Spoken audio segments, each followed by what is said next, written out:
Hello everyone. Episode की शुरुआत में हम देखते हैं कि किशन ने अपनी इस बिजनेस पार्टनर का प्रपोज़ल रिजेक्ट कर दिया था। ये किडनैपर अपनी गर्लफ्रेंड को बोलता है कि ये शुआंग के फ़ोन में एक जीपीएस फिट कर दे। ये इसे इस पर करने से मना कर देती है एंड इसे समझाती है कि बदले वगैरह में कुछ भी नहीं रखा, लेकिन ये इसे कहता है कि देखो, जैसे मेरे इतने से चलने से तुम्हें कितना ज़्यादा दुख हो रहा है, इसी तरह मेरा भाई भी उनके घर पे हेल्प के लिए गया था, लेकिन उसे उस घर में ही जला दिया। अब जब ये ऐसा बिहेवियर दिखाता है तो इसकी गर्लफ्रेंड को इसकी बात माननी पड़ती है।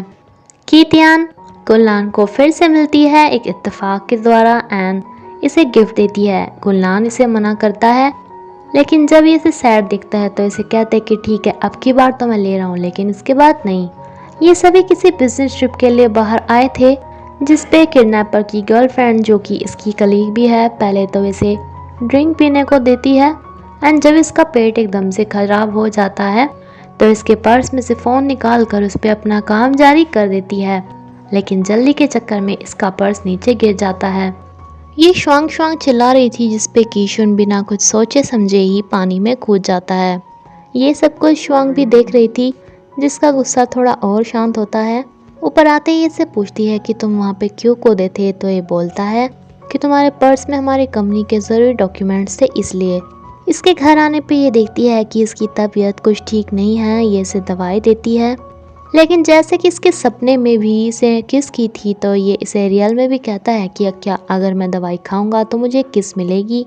ये तो इसे दवाई से पहले ही किस कर देती है। इस पे ये पूरी दवाई एकदम कटक जाता है एंड देन इसे एक और किस मिलती है। गुलनान इस लड़की को कहता है कि मैं प्रोटेक्टर हूँ जो हर हीलर को प्रोटेक्ट करता हूँ एंड अब से मैं तुम्हारा भी प्रोटेक्टर हूँ, लेकिन ये इसे बोल देती है कि तुम मुझे प्रोटेक्ट नहीं कर सकते, लेकिन हाँ, क्या तुम मेरे साथ एक छोटा सा बच्चा रहता है उसे प्रोटेक्ट कर सकते हो? क्या तुम उसका हॉस्पिटल चेंज करवा सकते हो, उसकी सर्जरी करवा सकते हो? क्योंकि गुलनान बहुत ज़्यादा अमीर था एंड ये मान भी जाता है। कीतियान को काफ़ी टाइम पहले सपने में आया था जैसे ही गुलनान के साथ बाईसाइकिल राइड कर रही है, इसलिए इससे रिक्वेस्ट करती है कि क्या वो इसके साथ ऐसा कर सकता है, लेकिन गुलनान को बाईसाइकिल चलानी नहीं आती थी, इसलिए इसे मना कर देता है। बट मना करने के बाद ये साइकिल चलाना सीखता है एंड देन इसे राइडिंग करवाता है। ये दोनों मूवी देखने के लिए आए थे जहाँ पर कुछ ऐसा सीन चल रहा था, जहाँ पर ऐसा सीन देखने में पहले तो इन दोनों को काफ़ी अजीब लग रहा था, लेकिन जब काफ़ी देर हो जाती है तो ये दोनों भी शुरू हो जाते हैं। इस लड़की के साथ ये छोटा सा बच्चा अब हॉस्पिटल चेंज करके गुलनान के हॉस्पिटल में जा रहा था। शुआंग किशन से बात कर ही रही थी कि किडनैपर इसे किडनैप कर लेता है। इसका फ़ोन उठाती है यही लड़की, जिसे जल्दी से इस हॉस्पिटल की फ़ोटो क्लिक करके भेजने को कहता है एंड यहाँ पे आ जाता है। देन ये शुआंग को ढूंढना स्टार्ट कर देता है। किडनैपर ने शुआंग के साथ साथ उसके पापा को भी किडनैप कर रखा था, जो इन्हें कहता है कि मेरा भाई सिर्फ तुम्हारे घर तुमसे रिक्वेस्ट करने गया था, तो तुमने उसे क्यों जला दिया। शुआंग के पापा इसे कहते हैं कि हमने तुम्हारे भाई को नहीं जलाया, बल्कि शायद तुम्हारे भाई ने मेरी पत्नी को भी जला दिया एंड वो खुद भी वहीं पर ही जल गया। किडनैपर कहता है कि अगर तुम्हारी वाइफ वहाँ पे जली होती तो उसकी बॉडी कहाँ पे गई, बॉडी तो सिर्फ मेरे भाई की मिली ना। इस बात का शुआंग के पापा के पास कोई भी आंसर नहीं था। तभी टेलीपोर्ट होते होते कीशुन भी यहाँ पर पहुँच जाता है, जो कि टेलीपोर्टेशन की वजह से काफ़ी वीक हो गया था, लेकिन इस किडनैपर को देखते ही इसे लगता है जैसे इसने इसे पहले भी देखा है। इसे सब कुछ याद आ जाता है जब ये अपने पेरेंट्स के साथ अपनी बहन के बर्थडे में जा रहे थे, लेकिन रास्ते में ही इनका एक्सीडेंट हो गया था। इन्होंने इस पेंटिंग को खरीद रखा था जो कि शुआंग के पापा की बनाई हुई थी एंड ये शुआंग का घर था जिसमें उसकी मॉम भी थी। कीशुन यहीं पर ही टेलीपोर्ट हो गया था। शुआंग की मॉम एक हीलर थी जिसने इसे हील तो कर लिया था, लेकिन अब इनकी तबीयत काफ़ी बिगड़ चुकी थी। ये यहीं पर ही बेहोश हो जाती हैं, लेकिन गलती से उनका हाथ लग जाता है एंड यहाँ पे आग जल जाती है। इत्तेफाक से उसी टाइम पे किडनैपर का भाई यहाँ पे हेल्प मांगने के लिए आया था, जिसने जल्दी जल्दी शुआंग को एंड कीशुन को तो इस हाउस से बाहर निकाल दिया था, लेकिन जब ये शुआंग की मॉम को लेने आया था तो ये हवा में ही मिल चुकी थी, बिकॉज एक हीलर की बॉडी मरने पे एकदम भस्म हो जाती है एंड देन ये भी इसी आग के लपटों में मारे गए। इतना सब कुछ सुनने के बाद भी किडनैपर इन्हें मारने के लिए आ ही रहा था, लेकिन कीशुन इन्हें लेके टेलीपोर्ट हो जाता है एंड इसे समझाने के लिए इसकी गर्लफ्रेंड अपने ऊपर ही तेल छिड़कने लगती है कि इससे अच्छा है मैं ही मर जाऊंगी, तुम्हें कुछ तो शांति मिलेगी, जिस पे ये बेचारा काफ़ी हद तक शांत हो जाता है। कीशन इससे फिर से पूछने आता है कि क्या तुम मेरी पहल की हेल्प नहीं कर रही, तो ये इसे बता देती है कि दरअसल मैं एक हीलर हूँ ही नहीं, मैं तो तुम्हारी तरह एक एस्पर हूँ।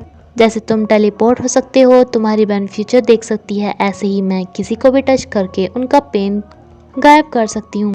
मैं इतनी ज़्यादा लकी थी हमेशा से ही कि सब मेरे आसपास आते ही अपने सारे गम भुला देते थे, एंड किसी को चोट भी लग रही होती थी तो उन्हें पेन फील ही नहीं होता था। देन मेरी लाइफ में एक लड़का आया जिससे मैं शादी भी करना चाहती थी। हम दोनों एक दूसरे से बहुत प्यार करते थे, लेकिन उसकी डेथ हो गई हार्ट अटैक की वजह से। अगर वो मेरे साथ ना होता तो उसे पता भी चल जाता, बट मेरे साथ होने की वजह से उसे पेन भी नहीं हुआ एंड सीधी उसकी मौत हो गई। मुझे उसे बचाने का भी मौका नहीं मिला। जब मैं उसके लिए हॉस्पिटल में गई थी तब मुझे वो छोटा सा बच्चा मिला एंड उसे भी हार्ट प्रॉब्लम है, इसलिए मैंने सोचा कि अब मैं उसे ही प्रोटेक्ट करूँगी।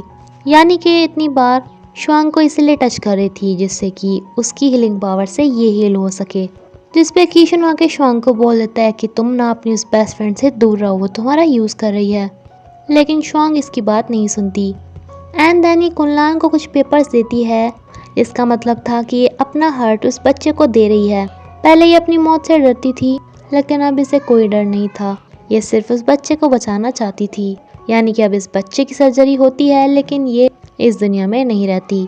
सभी इस बात का काफ़ी शौक मनाते हैं। एंड दूसरी तरफ कीतियान को दिखाई देता है जैसे कि इसका भाई श्वांग के पापा के पास गया है कि मुझे श्वांग से जल्दी मिलना है, मेरी बहन को पता नहीं क्या हो गया, सिर्फ वही मेरी बहन को बचा सकती है। लेकिन श्वांग के पापा इसे कहते हैं कि मेरी वाइफ की डेथ भी सिर्फ तुम्हें हील करने के चक्कर में ही हुई, एंड अब तुम अपनी बहन के लिए मेरी बेटी को भी मारना चाहते हो।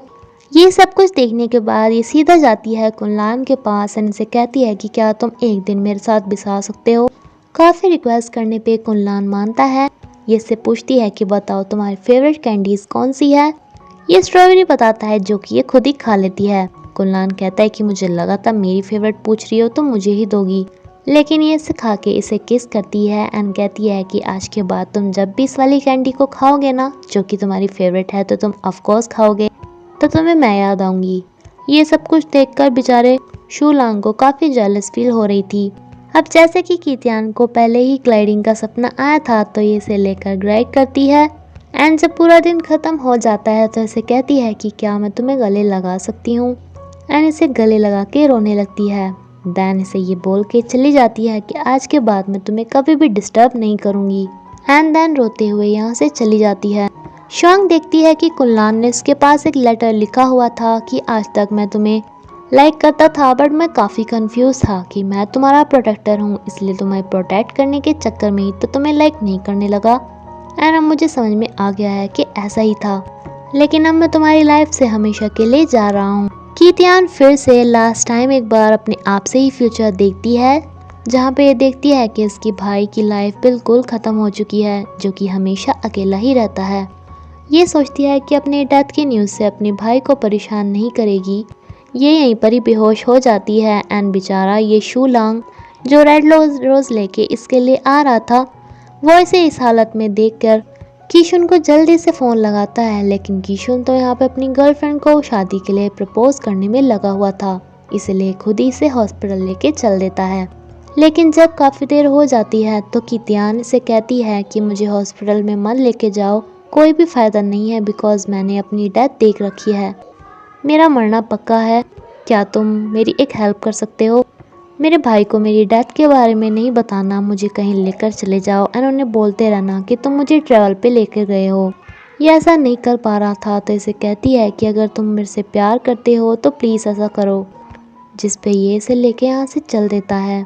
इसका भाई यहाँ पर आकर देखता है कीतियान की डायरी को, जिसमें वो अपने सारे सपने लिखती थी एंड लास्ट में उसने अपनी मौत का भी सपना लिखा हुआ था। ये जल्दी से शूलांग के पास फ़ोन करता है, लेकिन वो अपना फ़ोन भी यहीं पर ही छोड़कर चला गया था। ये श्वांग के पापा के पास जाके वही सब बातें बोलता है जो कीतियान को पहले ही दिख चुकी थी। एंड जब इसके पापा इसे मना कर देते हैं तो ये कुछ भी नहीं कर पाता एंड ना ही अब ये श्वांग से रिक्वेस्ट करता।